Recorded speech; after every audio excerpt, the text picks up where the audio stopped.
Bonjour, je m'appelle Caleb, bienvenue sur gaypodcast.fr. Je vais vous présenter Stonewall, qui sera l'occasion de découvrir diverses associations LGBT au travers d'interviews de leurs représentants.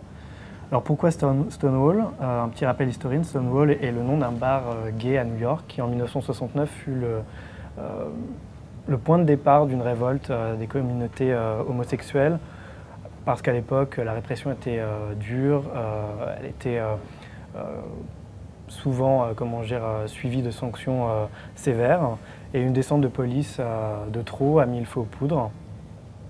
Donc Stonewall est considéré aujourd'hui encore comme le point de départ de la lutte contre l'homophobie et pour l'égalité des droits des communautés LGBT. Nous recevons Marion de SOS Homophobie. Bonjour Marion. Bonjour Caleb.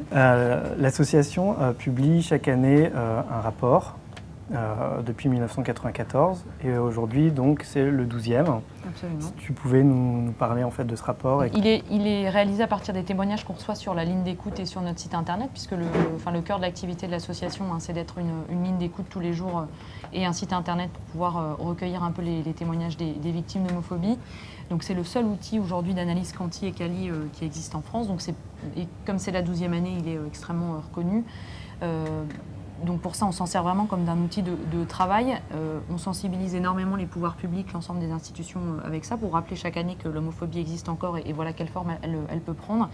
Et puis il nous sert dans l'ensemble de nos actions pour pouvoir sensibiliser toutes les personnes qu'on voit dans tous les événements où il est présent, bien évidemment. Et qu'est-ce qu'on constate avec ce dernier rapport La première chose qu'on constate, c'est qu'on a encore beaucoup de témoignages. On a eu cette année 1263 témoignages.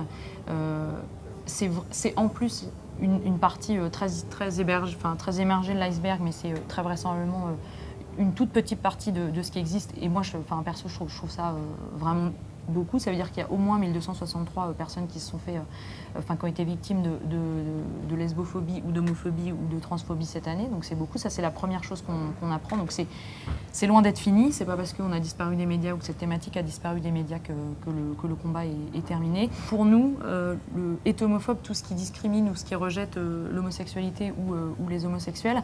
Donc ça peut aller de formes très visibles et très identifiables comme une agression physique, les insultes, les discriminations clairement, même si c'est parfois difficile à prouver, que c'est de l'homophobie, notamment dans le milieu du travail.